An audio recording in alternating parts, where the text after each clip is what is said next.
It is a badass Truth Bomb Tuesday, and I'm really excited this week because we have a guest speaker for our Truth Bomb Tuesday. This week, we are talking about the fact that you cannot outrun your fork. And what I mean by that is so many of us, especially when we talk about New Year's resolutions, we're like, I'm going to lose this weight. What's the very first thing we all do? We go get a gym membership, we start running, we get new workout equipment, and we are going to hustle our way to our goal. And that is like a method that, we did a talk a while back about marketing and how much marketing plays into your mindset around what you do. And that is a beautiful marketing tactic, right? Is they show you these amazing before and after pictures of people that have gotten gym memberships, and they make you think that that is the way that you are going to lose that weight. But the truth is, the gym and what you do for working out is only about 20% of what creates your overall results. So often I see people saying, I'm going to go lose weight, and they are putting in 110% of the hustle, and they are so flipping frustrated because they are not getting the results that they want. Maybe their composition is shifting, but the numbers on the scale are not shifting as quickly as they would like them to be. They're not seeing the shift in inches as quickly, and they are wearing themselves out.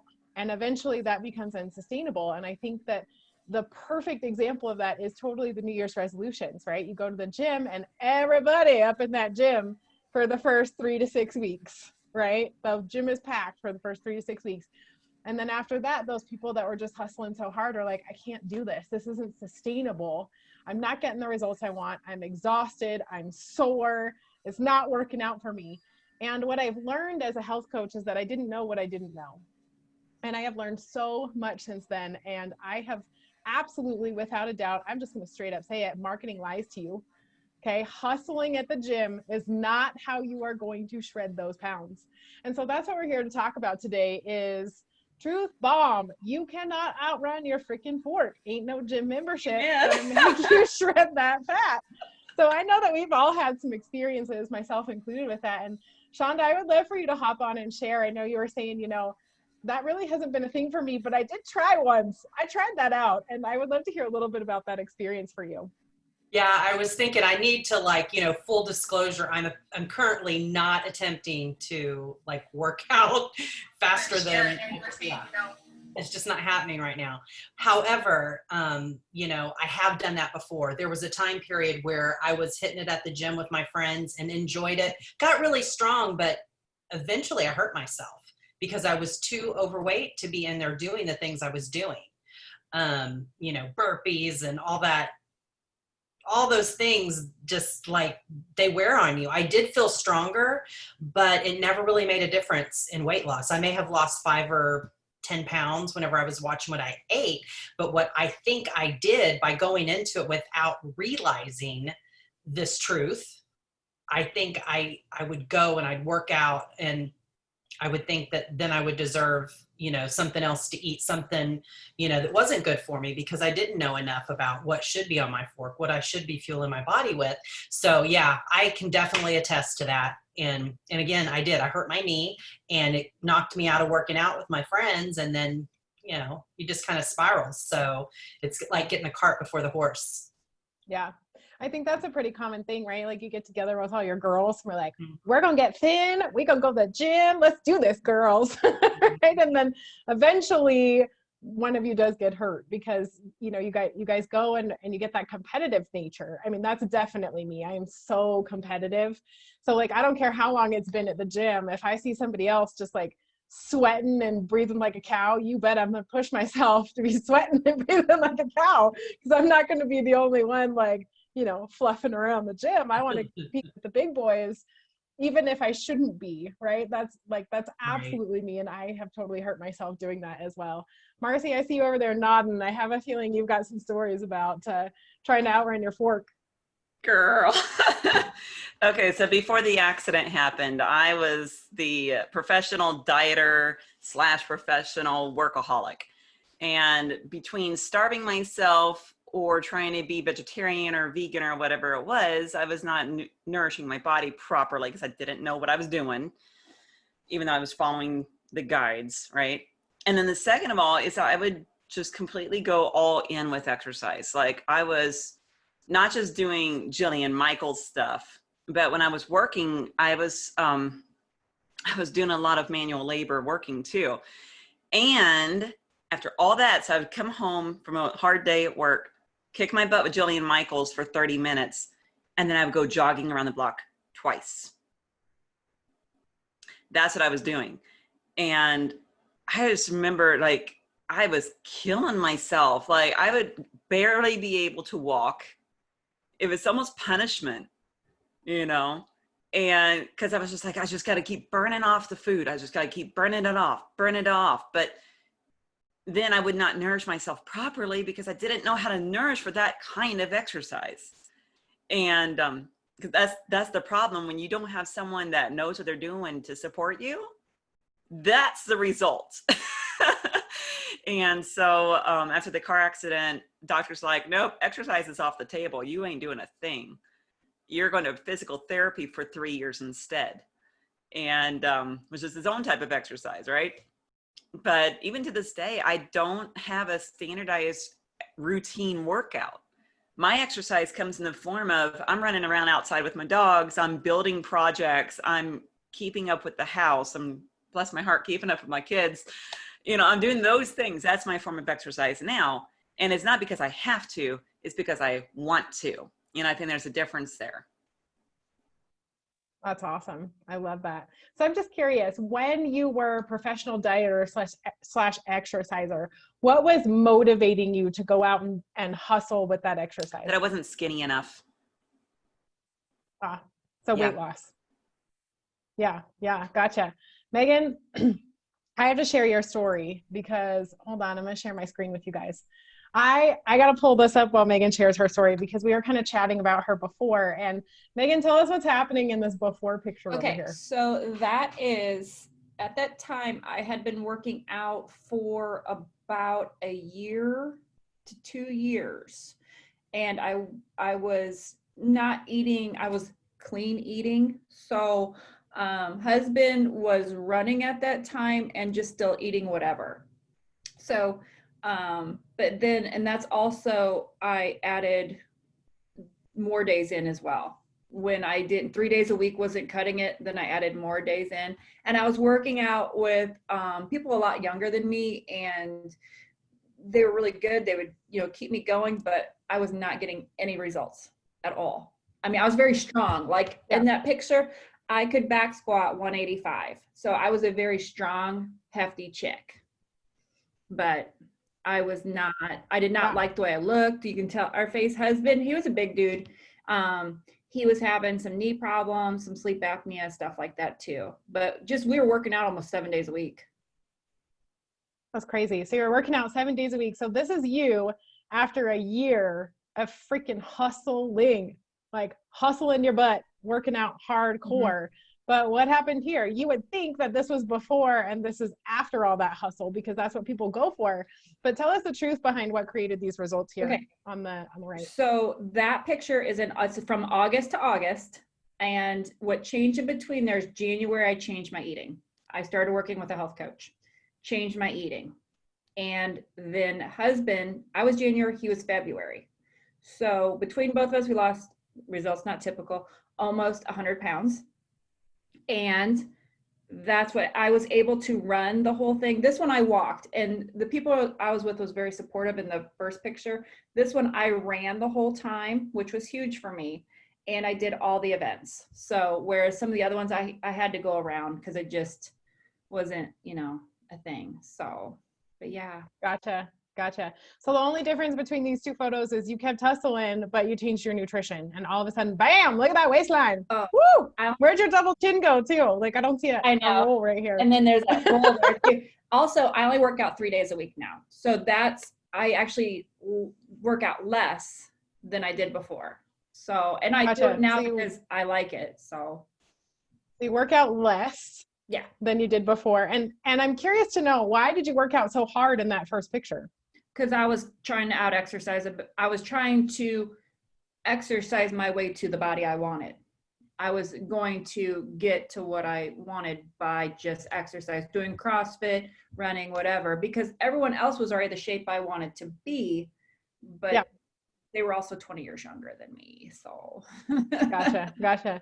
So to get that 20-year-old body, you just had to shift the way that you're feeding yourself, which truly is 80% of your results, right? So why would you put in 110% of the hustle in an area where you're only getting 20% of the results versus taking a look at the flip side, right? That 80%. And Kelly, I know that you come from a world of actual like competitive fitness, bodybuilding, that sort of thing. And I would love to hear a little bit about your perspective about how things have shifted for you as you've kind of gone through that trajectory and what you've learned along the way. Yes. Can you hear me? Yep.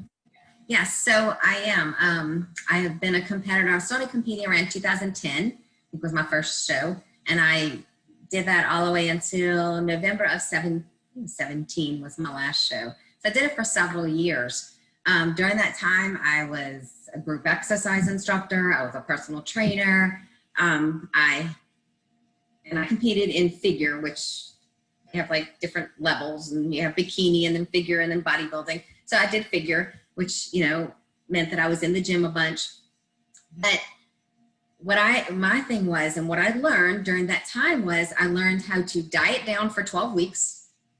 And when I'm telling you diet down, there were moments that I was eating cold fish that I would have to thaw it out on my dashboard, because in my job, I drive everywhere. So I would thaw it out on my dashboard, or sometimes you'd eat a fish popsicle, which is absolutely disgusting.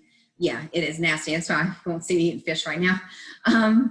And, you know, maybe like 4 or 5 asparagus spears, you know, type of thing. And you prepped your food on Sunday, you prepped your food on Wednesday.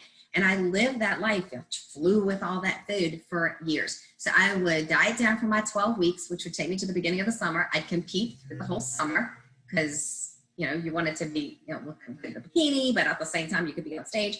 And then I would gain all that weight. I'd sometimes gain that weight back before the end. If we competed on a Saturday, half that weight was back by Monday, because that's all water. A lot of it was water manipulation. So as soon as you put some carbs back in, you like blew up like a Macy's Day balloon. And this is a real TMI, especially for Facebook, but I had winter boobs and summer boobs. And that's how I could tell where my fat level was. You know, they disappear and I'd go back to the training bra stage, and then they'd come back, you know, like Christmas presents, and then they'd go back down again. So I could tell where I didn't have to stay on a scale. I could just look at the shirt. But I did that for years. And that yo-yo, up, down, lose it, gain it. I always say I lost at least 100 plus pounds, the same 20 over and over and over and over. Played havoc on my body. My thyroid blown. That wasn't working by that time. Cortisol was off the charts at that point. Adrenal fatigue was in. And that's not counting, that's the nutrition part, but the workout part. So those days, a lot of times I would be in the gym at 4 a.m. or do, you know, working out or morning cardio. I had a really bad relationship with the Stairmaster. I broke up with that one. Couldn't wait to get away. And then sometimes in the evening, I would head to, when I got up and working as a nurse, so 12 hours, I'd head to the high school and run the stadiums. And if I couldn't get into stadiums because it was too late, I'd run the parking lot of the hospital. I'd run it and jog it and lunge it, and did that from like 9 to 10 at night. And then I worked out in between.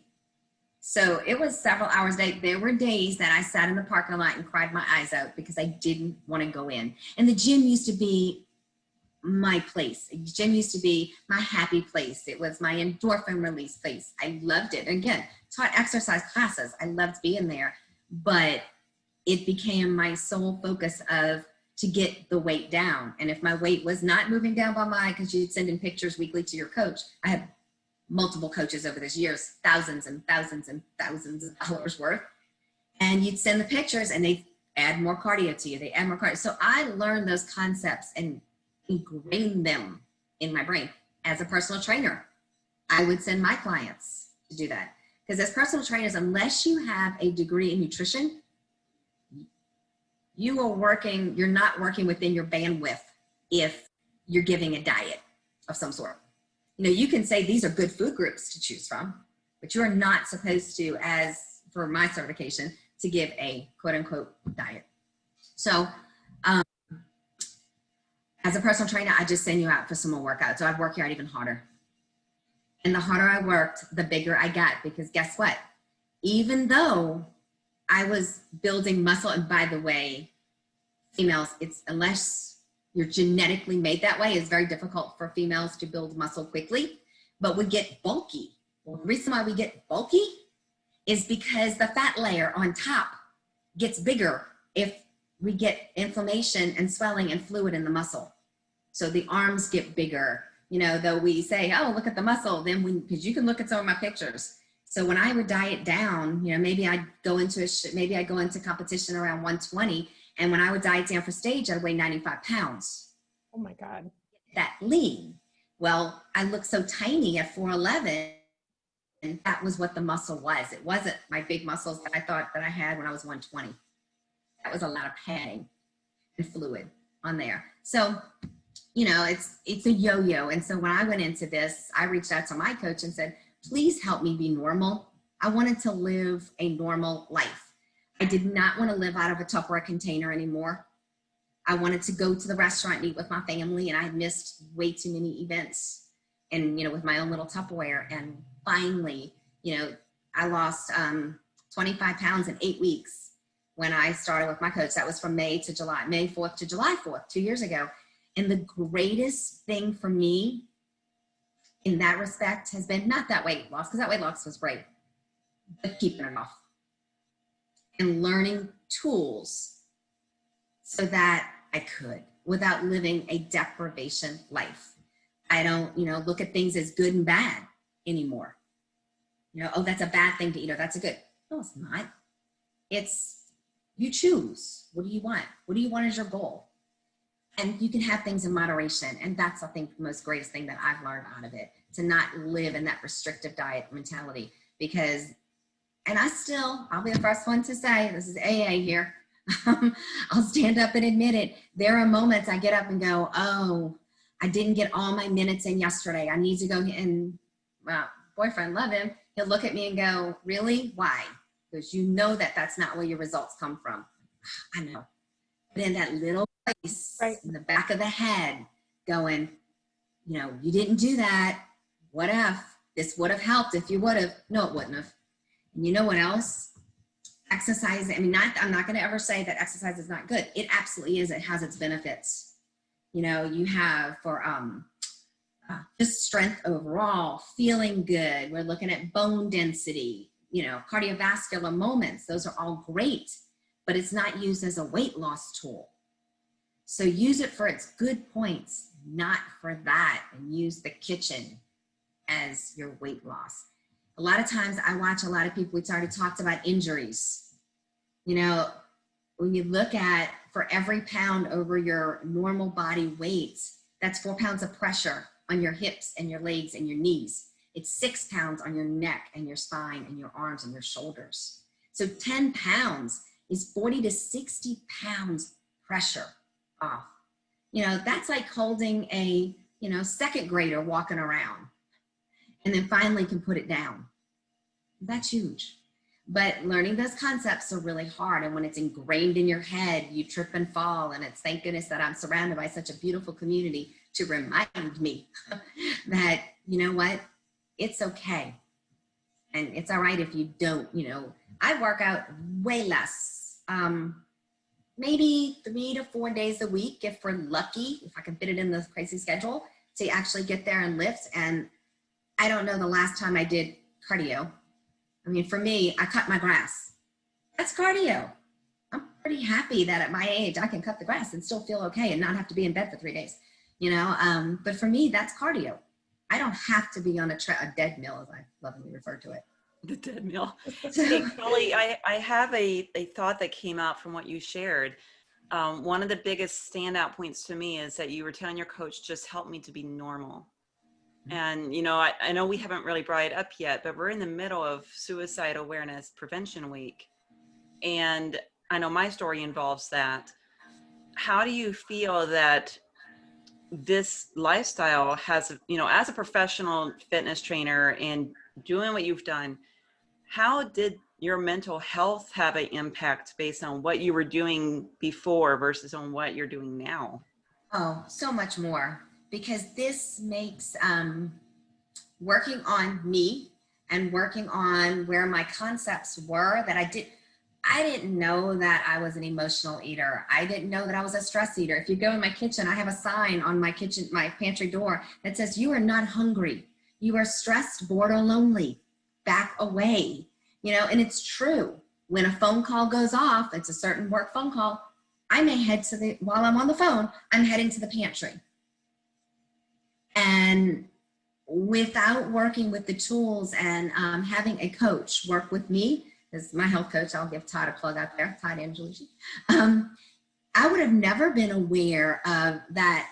What goes on between my ears is really what affects my actions. Whether, again, what went through my ear is, oh, you got to go, in my head was saying, you got to go do the exercise. And my body was saying, no, no, no, no, no.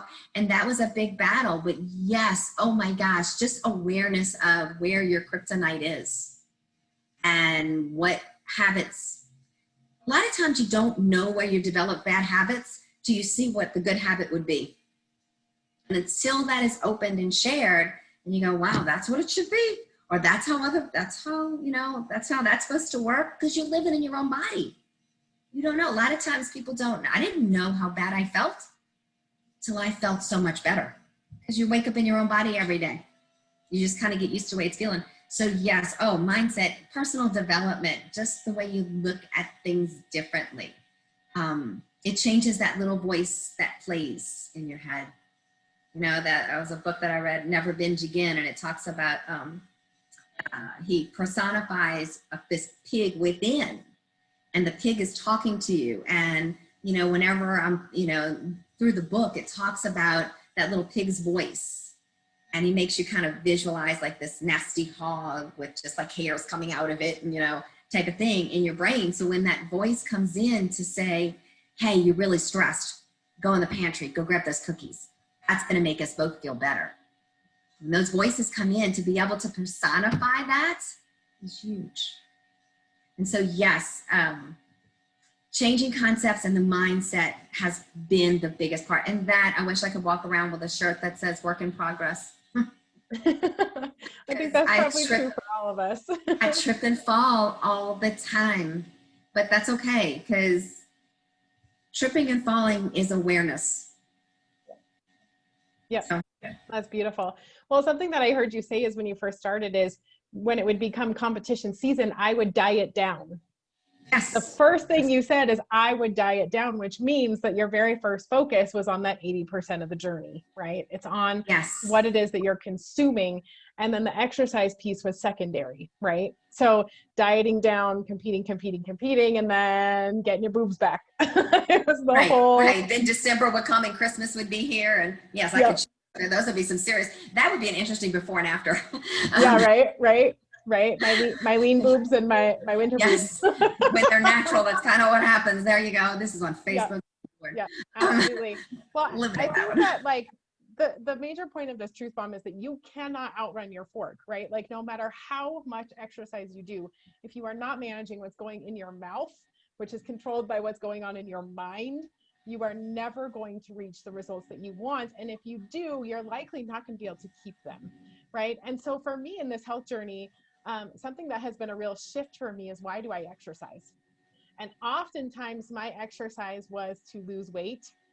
It was punishment for something I had already eaten because I knew I needed to burn off some calories, or it was in preparation for something I was about to eat, right? So it was all related to what was going on, like on my fork, right? And so the real truth is behind weight loss is it's not going to happen in the gym. If that's all you're focusing on, you are going to get tired. You're probably going to get hurt. You're going to get burned out because it's not a sustainable regimen. And my question for you really would be, why are you working out? Are you working out to increase endurance and to gain flexibility and get stronger? Those are the right reasons to be in the gym, right? Like those are the reasons that you need to be there. But if you're saying I'm working out because I want to lose weight, or because I'm preparing for that cheesecake I'm going to eat, or I'm punishing myself for that cheesecake that I ate, it's never going to work out, my friends. And if getting off of the wagon of trying to work out for weight loss is something that you really want to do, there are 5 coaches right here on the screen.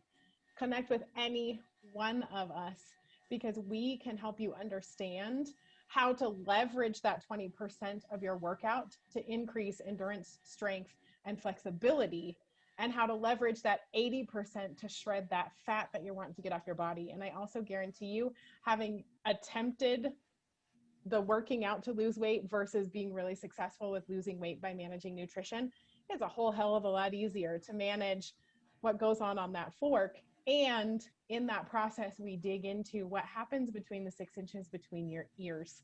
So you're not stuck in a cycle of getting on the dead mill and trying to kill yourself for a weight loss goal when there's much easier, much more effective ways to do it. And also with the help of a coach, you get to dig into that mindset piece, which is the piece that helps you keep your results.